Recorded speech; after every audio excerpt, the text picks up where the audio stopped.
Charla sin tiempo. En ese no tiempo, que es la hora de la noche,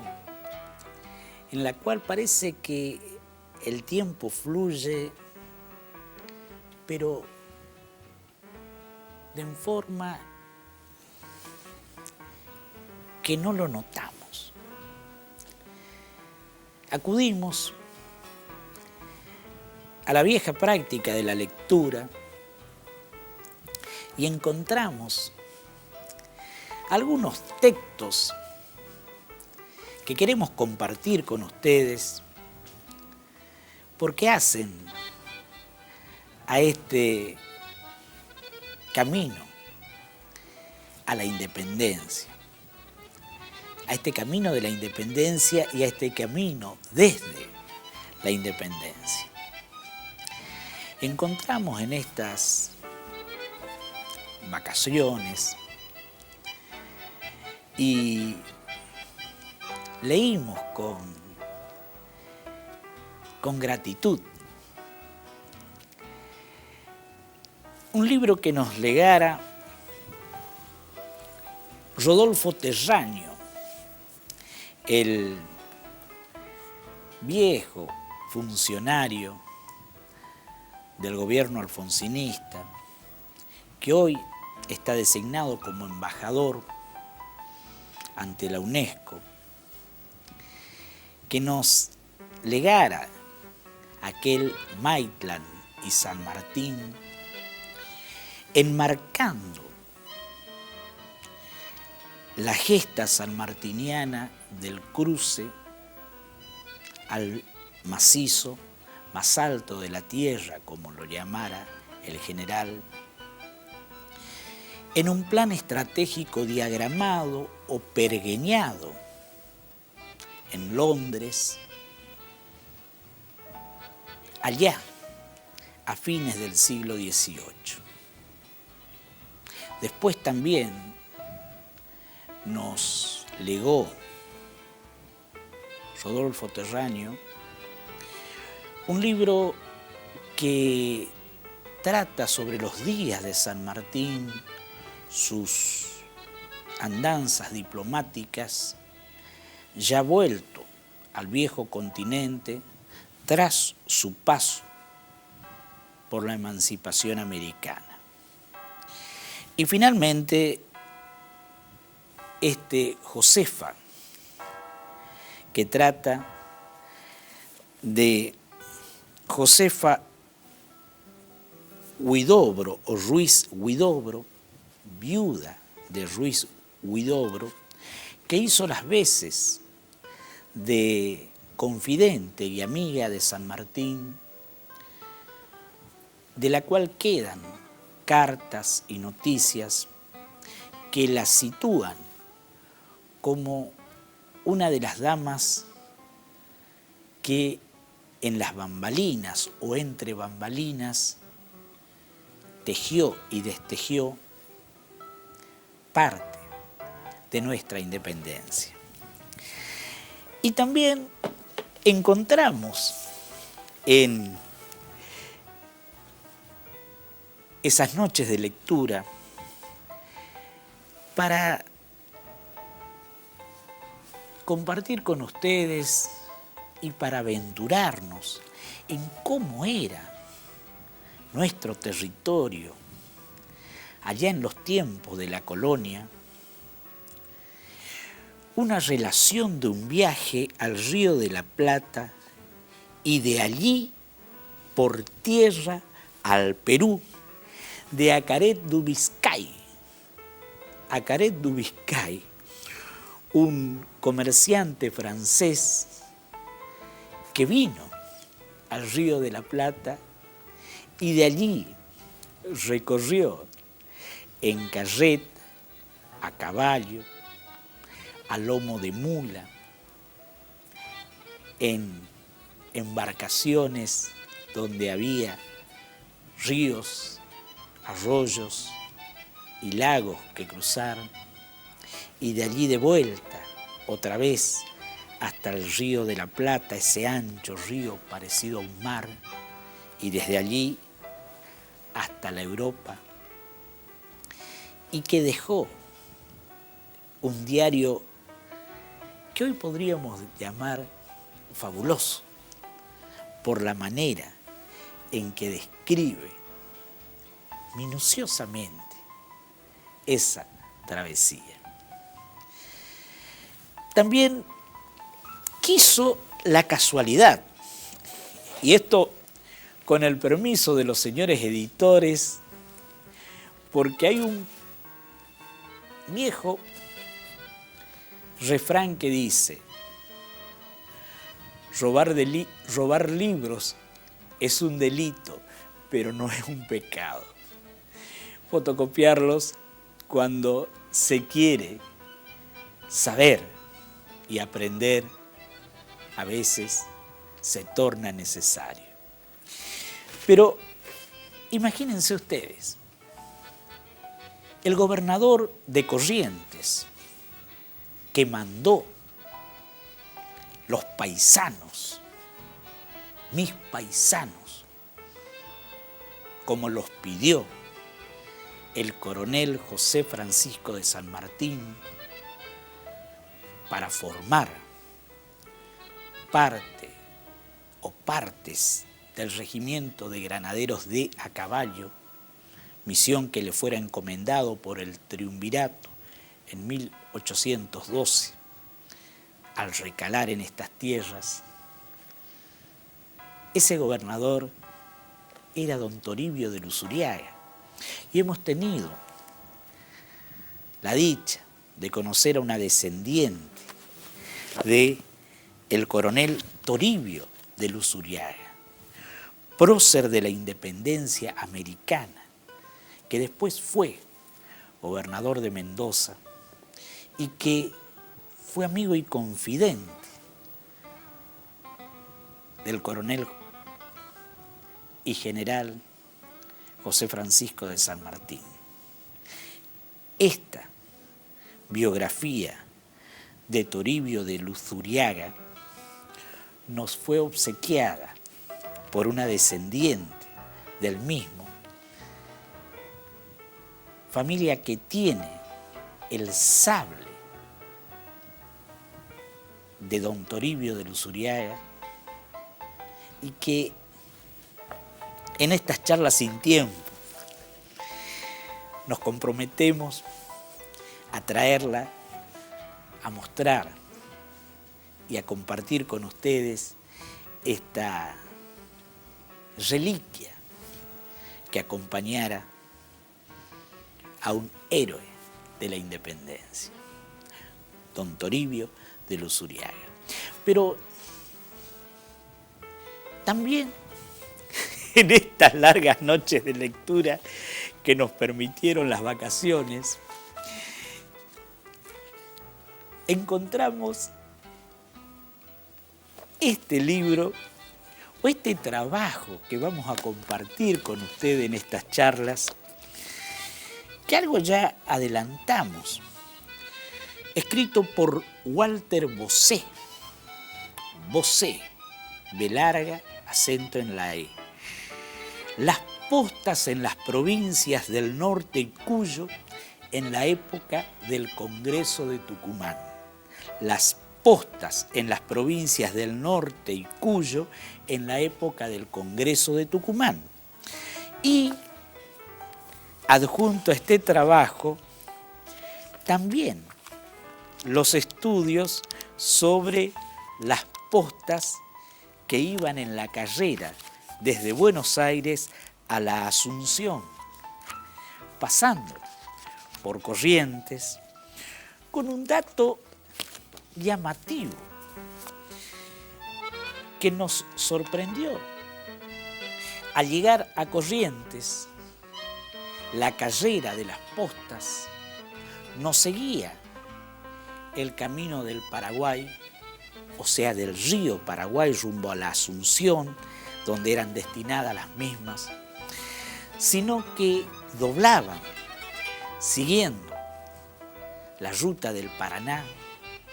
y se adentraban en los territorios de las misiones y reducciones franciscanas, jesuitas, y la conexión se hacía entre Candelaria o la Candelaria e Itapúa o Itapuá, la actual Encarnación, y de allí hasta Asunción.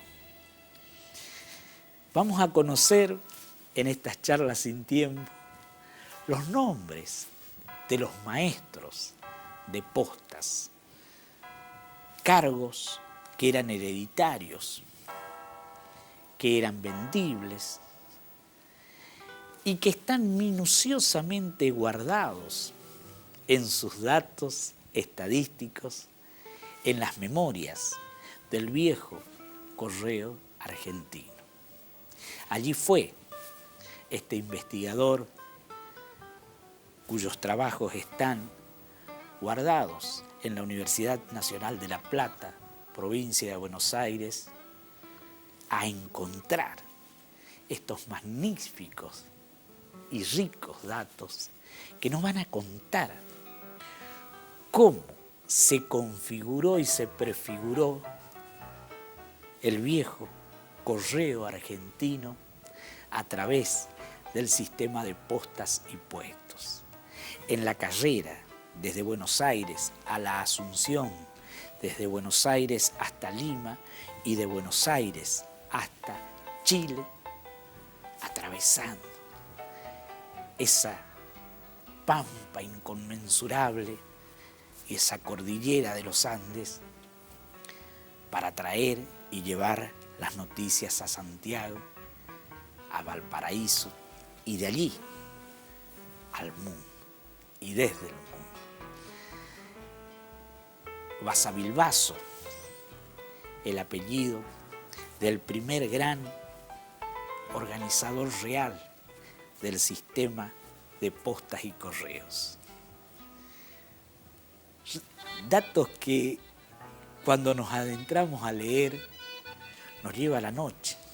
imaginando esos caballos andando a matacaballos con un chasqui que llevaba a veces verbalmente el correo y que como ese Gaúna, hoy llamado Gaona, trajeron las noticias de la epopeya de la independencia. Y encontramos también en esas lecturas, ya más adentrada, muy adentrada a la independencia, la obra del comandante Manuel Prado, que ya la habíamos comentado con ustedes, pero que vamos a invitarlos a charlar sobre esas peripecias de la llamada guerra al malón. Porque no hay muchos relatos, o hay muchos relatos, sí, pero diseminados. Y parece el tiempo no haber transcurrido en esos 200, 300 años desde la irrupción de los españoles hasta la mal llamada conquista al desierto. Esa guerra, ese encuentro entre esas distintas culturas, vista, por ejemplo, por el comandante Manuel Prado, que imagínense ustedes, se hizo a la vida militar con 11 años. Podemos imaginar hoy un niño de 11 años dejado por su padre en una estación de los primeros trenes de Buenos Aires para ser llevado a la recluta y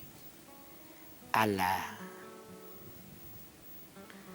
atribulada vida del cuartel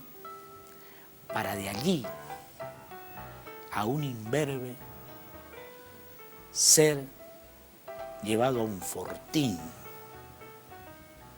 pequeño, fuerte, masa de argamasa, barro, tacuara donde las había, un pozo mal cercado, con las sabandijas y las alimañas acechando, frente a la inconmensurabilidad de la pampa y a la acechanza de los pampas que peleaban defendiendo su territorio. Y el comandante Prado dejó en lúcidas estampas esa vida de cuartel, esa vida, esa guerra sin cuartel frente a los pampas. Vamos a compartir con ustedes en estas charlas sin tiempo. Y en estas charlas sin tiempo encontramos también otras obras que ya nos sitúan en esta, nuestra provincia de Corrientes. Provincia histórica, si las hay, entre las viejas provincias argentinas. Corrientes, fundada un 3 de abril de 1588 por el último adelantado, don Juan Torres de Vera y Aragón,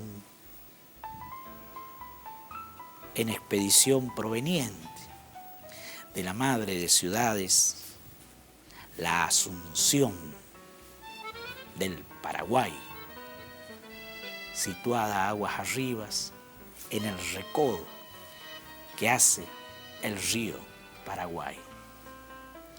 Desde allí vino antes su sobrino, de igual nombre, apodado el Tupí, y reconoció, según narran ciertos historiadores, el terreno en esta curva que hace el río Paraná, tomando hacia el este. Y en este sitio de las 7 corrientes se resolvió fundar ese fuerte a la vera, o en la provincia de Vera, o en la zona de Vera, o porque era el apellido materno del adelantado Vera. Hay tantas consideraciones históricas al respecto, al igual que sobre el milagro o no de la Cruz de los Milagros,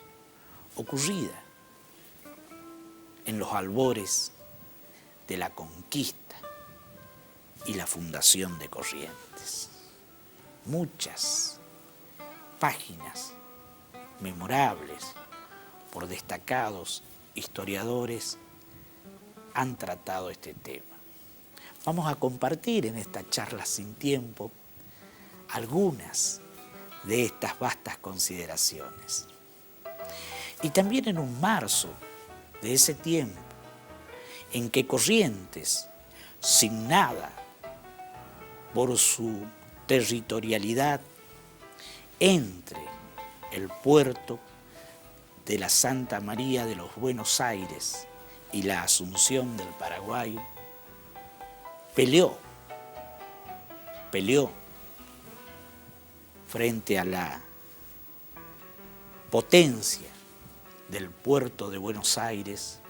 por abrir mercados a sus productos, por recibir los productos provenientes del puerto o a través del puerto. Y allí dejó Corrientes, en el siglo XIX, miles de vidas que jalonaron el territorio argentino en pos de la libertad. Y en un marzo de 1839, un 31 de marzo, en los campos del Pago Largo, zona situada al sur de Curuzú, Cuatiá, el pueblo fundado por Manuel del Sagrado Corazón de Jesús Belgrano en su expedición rumbo al Paraguay, ofrendaron la vida más de 1.500 correntinos, más de 900 prisioneros, a su vez ultimados a mansalva por los esbirros de Rosas, comandados por Pascual Echagüe, secundado por don Justo José de Urquiza. Y esa hueste correntina, ese ejército libertador correntino, el primero de los 5 que levantó contra la omnipotencia del puerto de Buenos Aires, fue comandada por su gobernador y mártir en las luchas contra Rosas, don Genaro Berón de Astrada, coronel Genaro Berón de Astrada, nacido en los albores del siglo XIX en la ciudad de Corrientes, tal el nombre que finalmente triunfó de el San Juan de Vera de las 7 Corrientes, San Juan por el santo de su fundador, Vera o por el apellido materno del fundador o por la provincia o la zona de Vera a la vera del Océano Atlántico, de las 7 Corrientes, por las 7 puntas que presenta la curva sobre el Paraná a la altura de la actual ciudad de Corrientes. Allí nació en 1801, un 19 de septiembre, ese que fuera mártir, primer mártir de las guerras contra Rosas, Genaro Berón de Astrada. El 31 de marzo de 1839, como decíamos, en los campos de Pago Largo se enfrentaron estas 2 fuerzas y allí perdió la vida. Y cuentan que de la espalda de Genaro Berón de Astrada le fue sacada una lonja de la cual se hizo una manea y le fue obsequiada a Juan Manuel de Rosas, quien la portaba entre los aperos de su montura. Dicen también que la oreja del gobernador correntino le fue amputada y obsequiada al brigadier don Juan Manuel de Rosas. Dicen que el cuerpo mutilado, mancillado de don Genaro Berón de Astrada fue traído, encalado en cal para preservar estos restos y entregados a sus hermanas, quienes le dieron cristiana sepultura aquí en la ciudad de Corrientes. Los mismos descansan en la entrada de la Catedral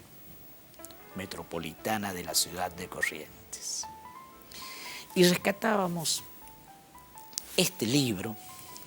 escrito a los 100 años, o publicado a los 100 años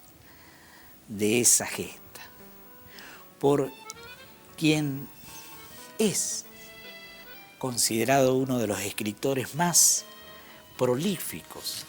y serios de la provincia de Corrientes,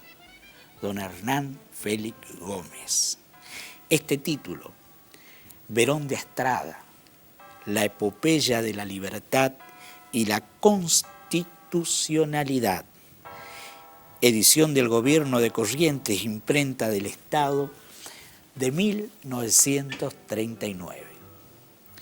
Vamos a compartir con ustedes en nuestras charlas sin tiempo. Y para también memorar esa gesta, vamos a compartir las palabras que van a encontrar ustedes estampadas